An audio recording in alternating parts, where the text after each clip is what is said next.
happened. When Gezi happened, there was a lot of pent-up frustration amongst the youth, particularly about Erdogan's sort of slide towards Islamism, anti-democratic backsliding. But the economy was generally quite good and things were going quite well for Turkey. Now, the economy is so bad. The inflation at some point, according to the official figures, was above 80%. If you don't have assets, if you don't own your house, if you don't have any stocks, it's just really becoming unlivable.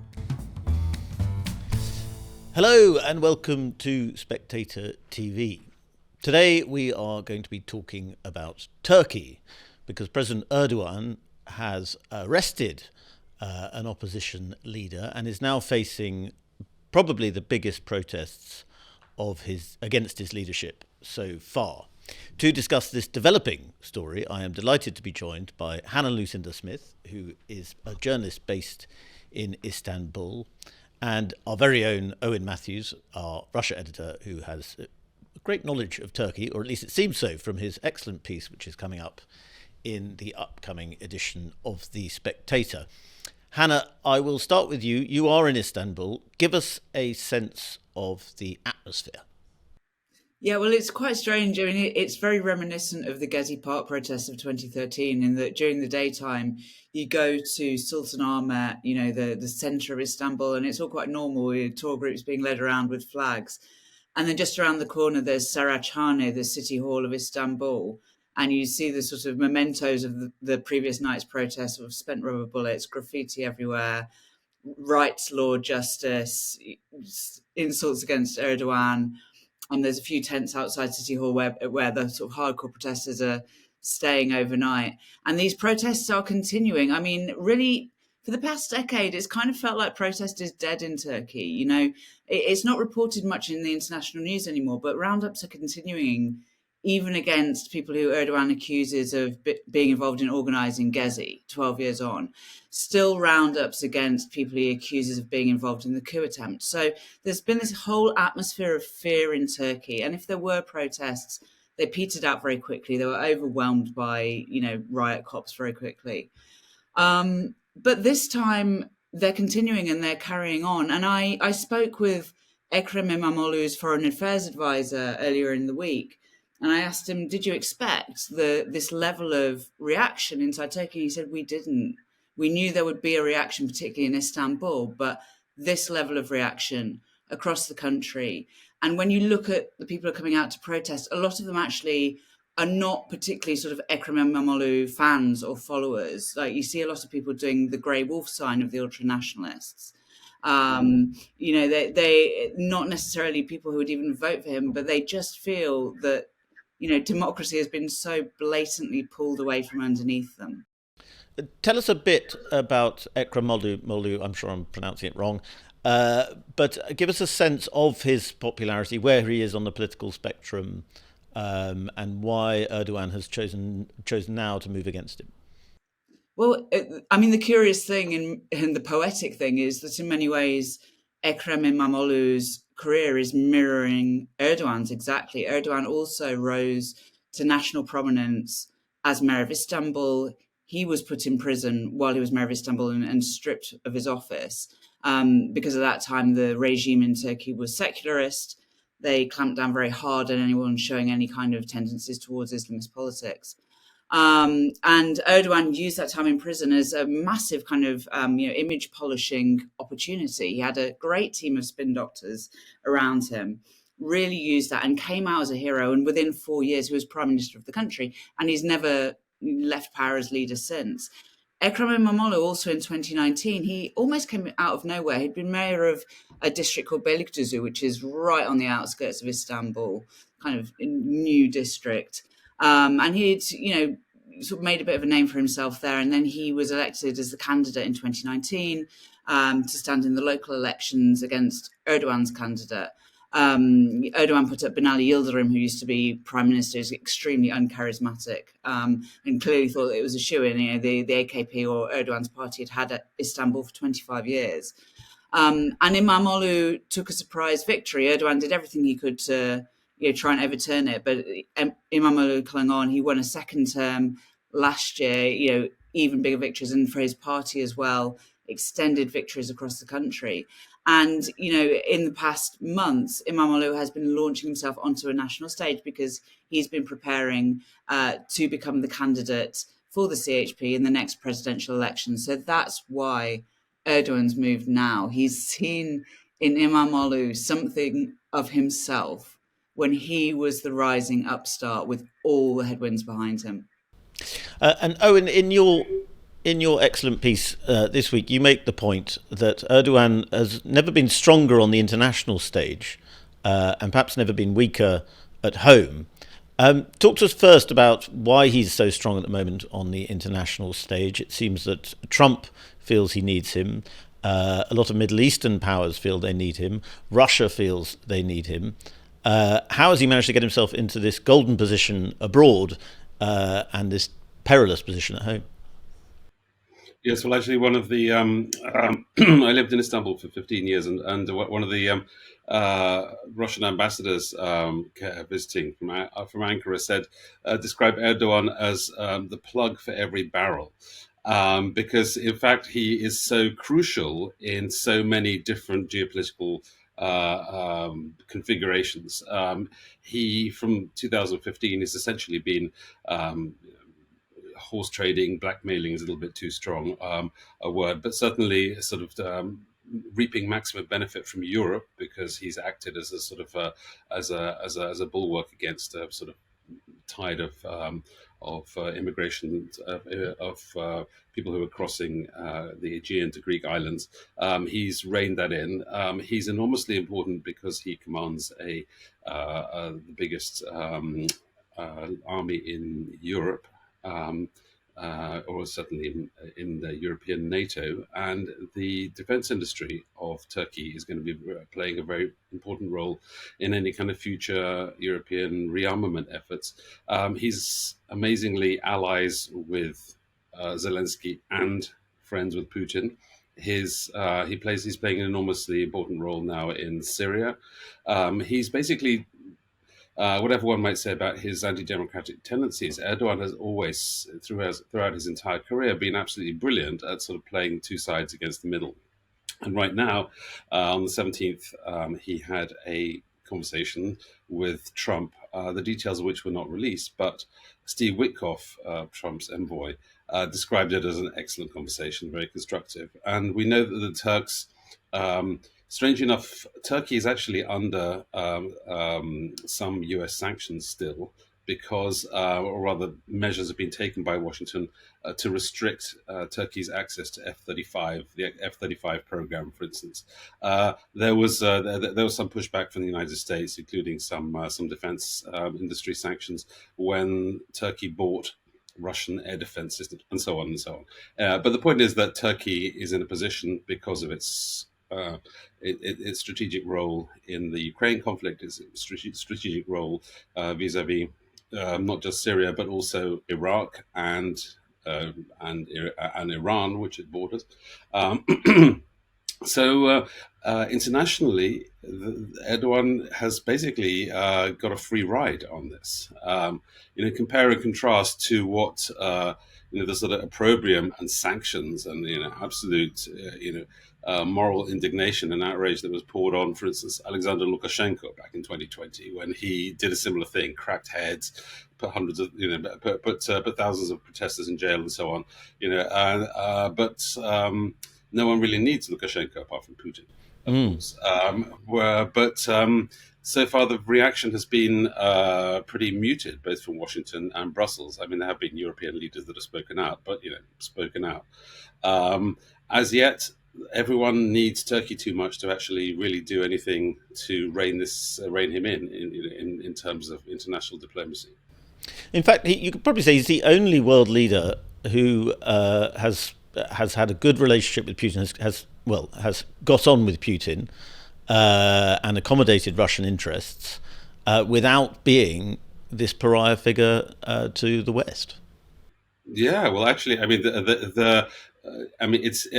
it's very practical. Turkey signed up to zero sanctions. A large amount of Turkey's of Russia's oil is exported from Novorossiysk through the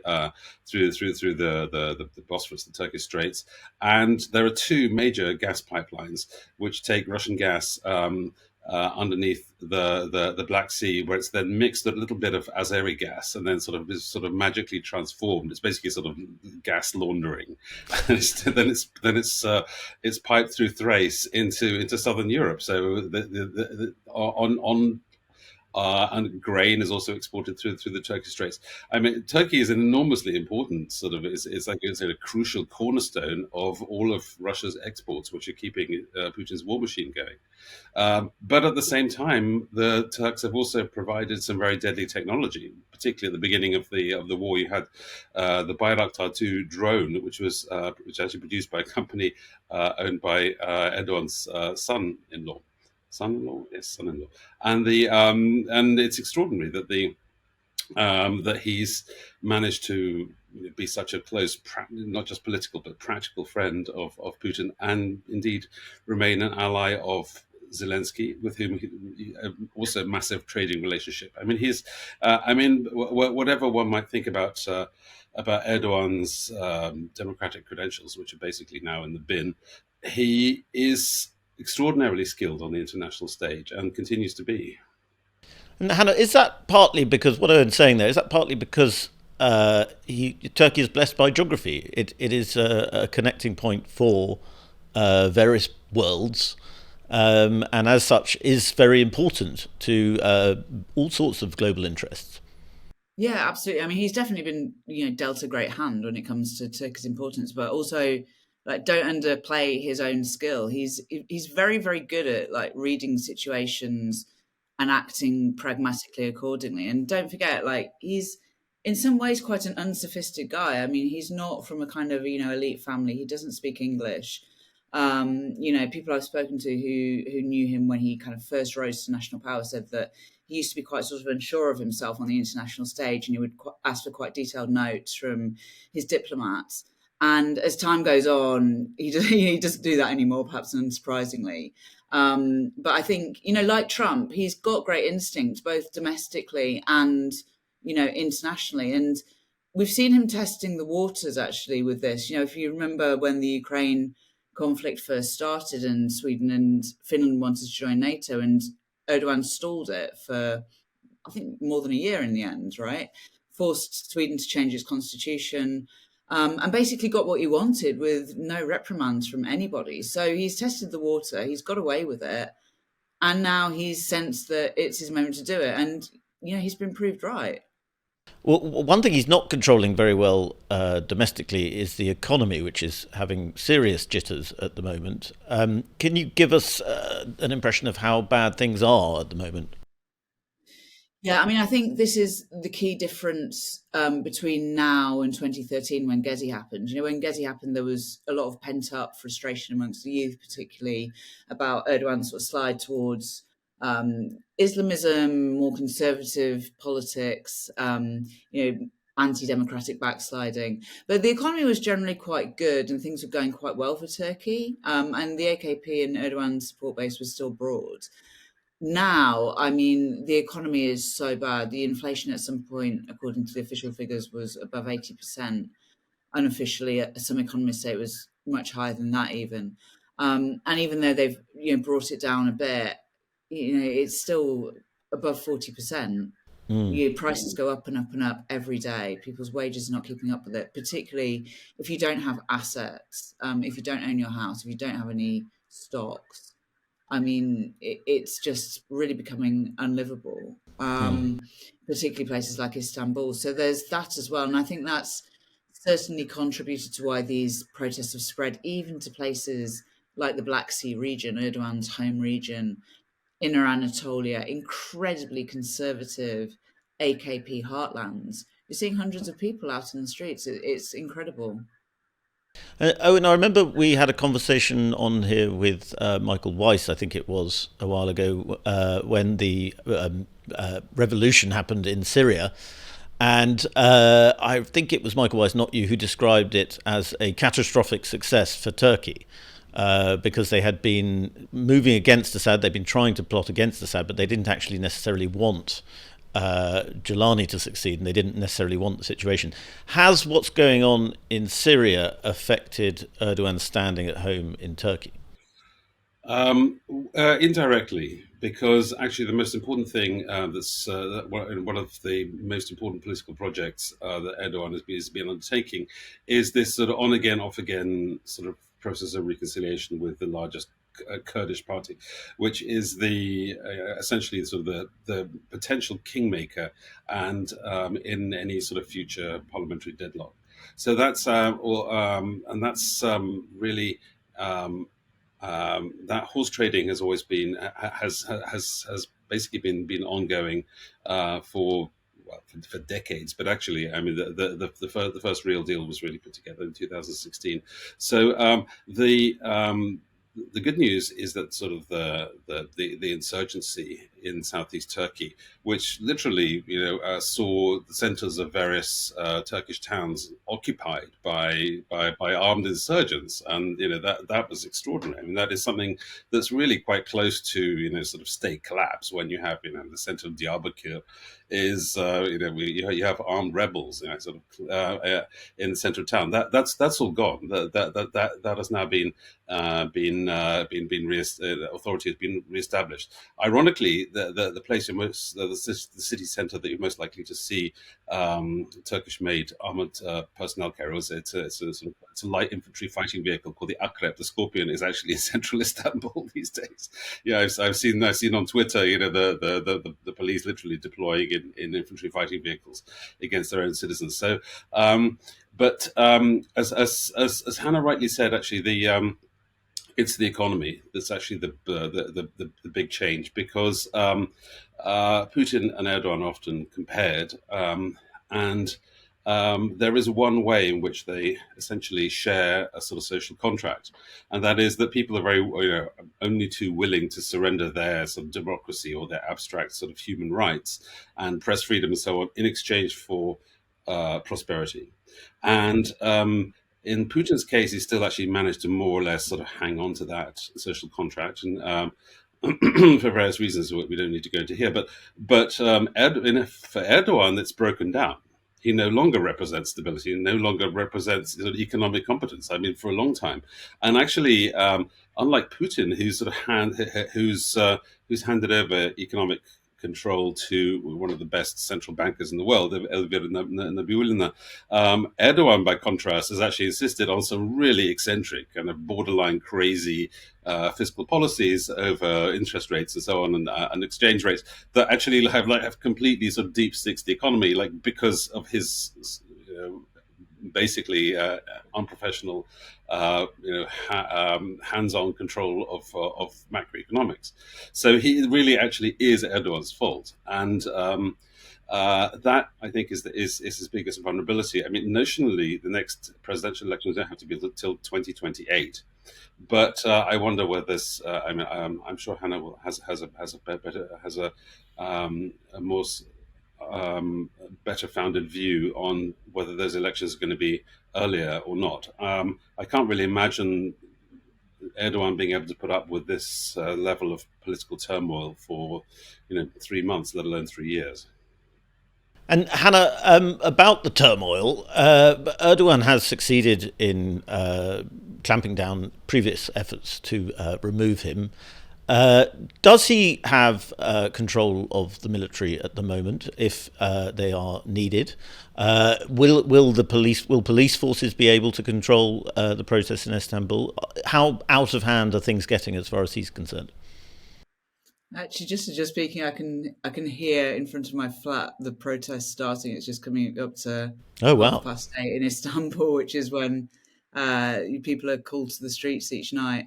Yeah, I mean, that's the question, right? The Turkish police had never been shy of using non-lethal weapons or less lethal weapons. So, yeah, rubber bullets, tear gas. The level at which they've been using them this time is so much more intense than in Gezi. I mean, Gezi took sort of 3 weeks, people occupying Taksim Square until the police really sort of stormed in. But the past 2 or 3 nights, literally seeing police with their own tear gas canisters in the face of protesters, firing rubber bullets at point blank range.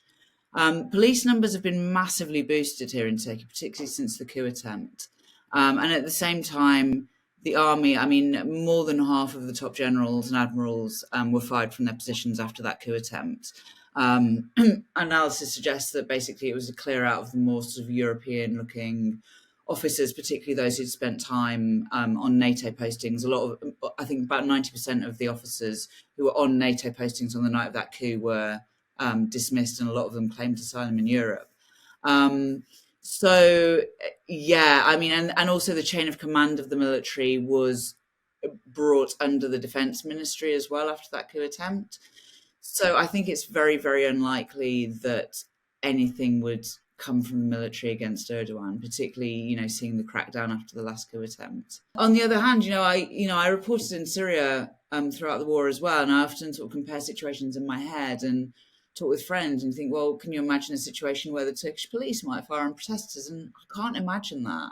I off the record, I speak with plenty of police officers who are as dissatisfied as everyone else with the situation. And in fact, when you really study the videos, I was watching one last night. There was a police officer sort of really going for it with the tear gas, and one of his colleagues came and pulled him off. Said, "What are you doing?"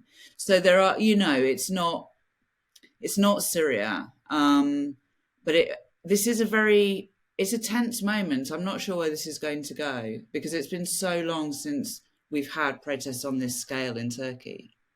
And finally, a question for both of you. I'll start with Hannah. If a sort of brutal crackdown of this revolt ensues and the revolt looks even more seriously like it might remove Erdogan from power, what do you anticipate Western powers will do? Yeah, it's a difficult one, isn't it? At the moment, it's been pretty much silence. Interestingly, a lot of mayors from across Europe have lent their support to Imamoglu. One of the things that he's done in office is he's sort of done this outreach to other opposition mayors in, countries around Europe that are backsliding democratically, and he's sort of really built this network. So we're seeing a lot of condemnation come from them. But I think, the longer this carries on and, especially if the kind of brutality of the crackdown increases, and especially if Erdogan keeps on with the line that he's been saying about, sort of calling protesters terrorists and, provocateurs and all the rest of it, I think it's going to become quite hard for Europe to ignore. I don't think America is going to care. I don't think Donald Trump is going to care at any point. But yeah, it'd be interesting to see how far it has to go before the first European country breaks ranks and says something. Owen? Yeah, well, but the problem is that they can say all they like. What can they actually do? Ironically, one thing that actually really is in the gift of Europe is actually future success of an Erdogan success, of an Erdogan successor regime, because Europe represents investment, Europe represents financial stability, Europe is all about ratings and confidence.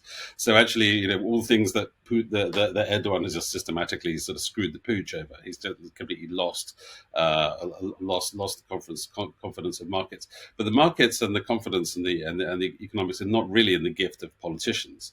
So it's hard to know whether even if the Erdogan's repression reached such a level that there was an outcry in the world. Well, it would just be an outcry because actually there's no real levers of influence anymore, and there's not really anything that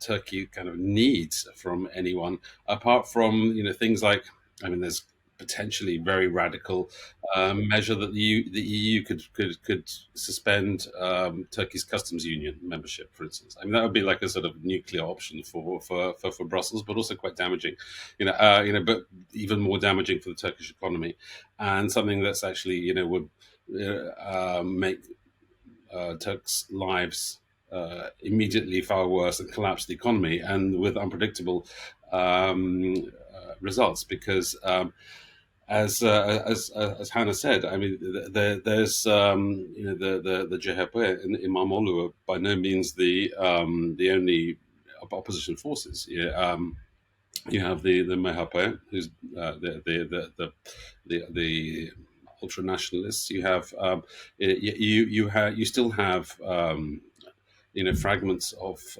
Kurdish resistance which may flare up again. I mean, it's a febrile situation, and collapsing Turkey is not something that Europe could or should do lightly.